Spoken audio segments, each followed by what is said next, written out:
Nous nous prenons pour Dieu essentiellement en n'acceptant pas que quelque chose nous échappe, en voulant maîtriser toute situation, tout être humain, en refusant d'être confronté avec nos limites, de prendre en compte besoins, fragilité, troubles, en n'acceptant ni échec, ni erreur, ni tâtonnement, ni retour en arrière, ni chute et rechute, en poursuivant la perfection dans le sens de l'infaillibilité, en pensant détenir la vérité, en refusant toute remise en question.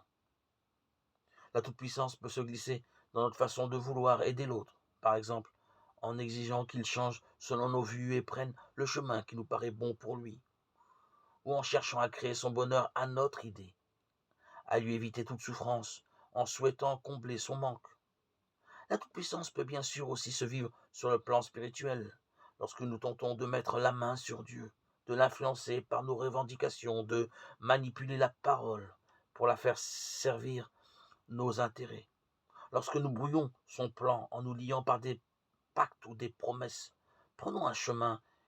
qui ne nous appartient pas.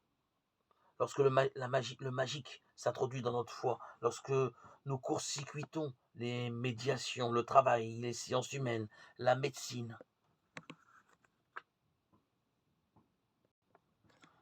en fait, nous la retrouvons dans toutes nos formes de manipulation, de groupes d'êtres humains. Demandons la grâce d'être alertés sur le danger de ce piège si fréquent de la toute-puissance.